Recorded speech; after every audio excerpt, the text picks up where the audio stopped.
Hamman si jaaladu beekta silaatiru muufattee hin turin mi'eessitu jiru.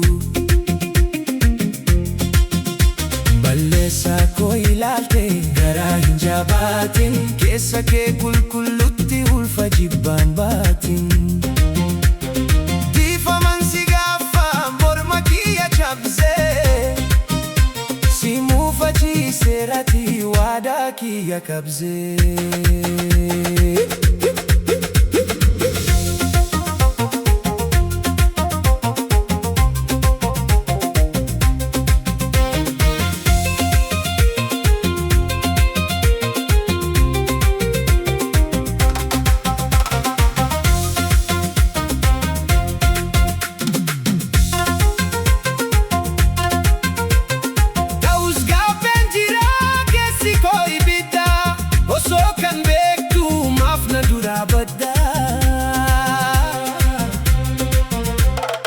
Ilmi namaa silas inuma balleessa gaafa sana baruu qalbiisaa deebisa.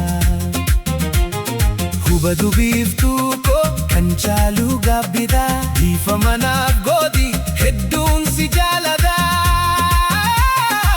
Wajjin sochoona wal mufanneen beeknu jaalalaan wal muuna.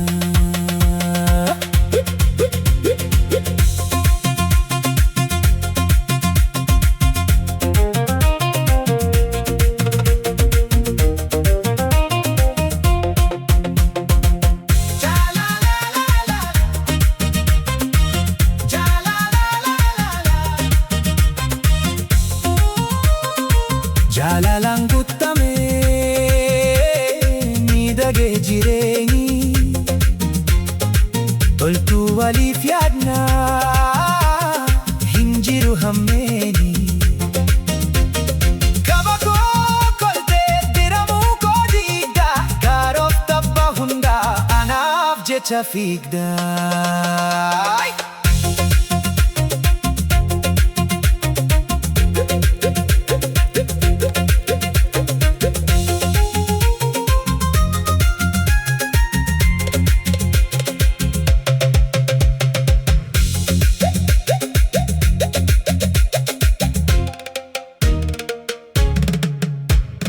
Daba hin himatu golli jaalala keeti natti hin jijjiiramne akkuma kaleeti. Yoo ormi na jibbe natti irbees quba natti fuulan gurre ati hamma huba.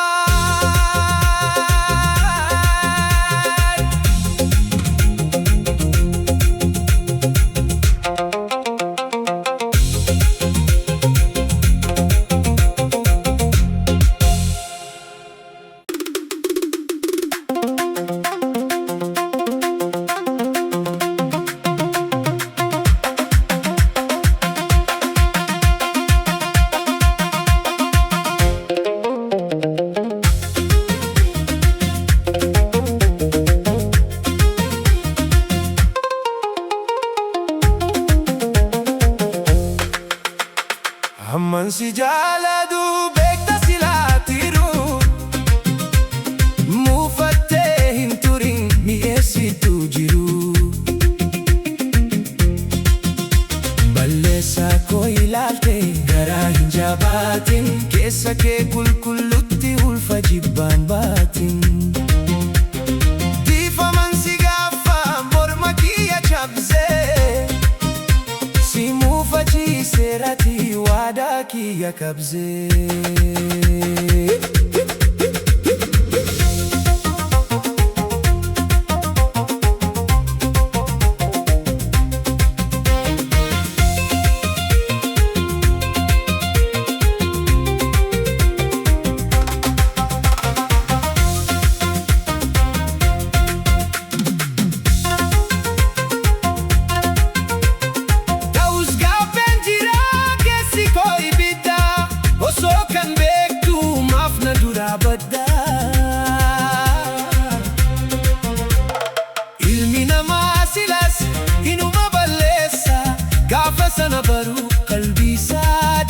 keessa.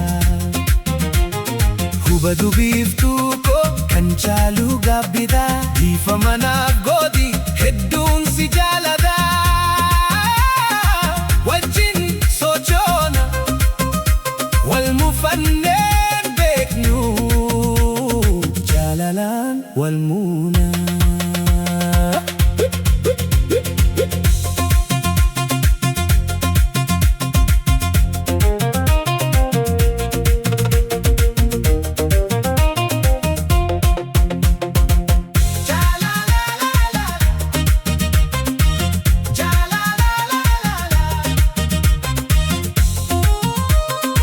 Jaalalaan guutamee miidhagee jireenyi. Toltuu waliif yaadnaa hin jiru hammeeni. Kaba koo koltee diramuu koo diigda. Gaaroof tabba hundaa anaaf jecha fiigda.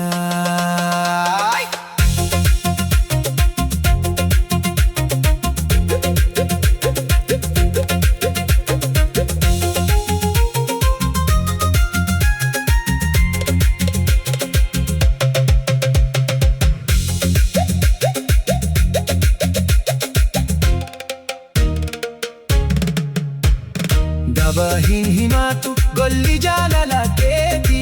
Natti hin jijjiiramne akkuma kaleeti.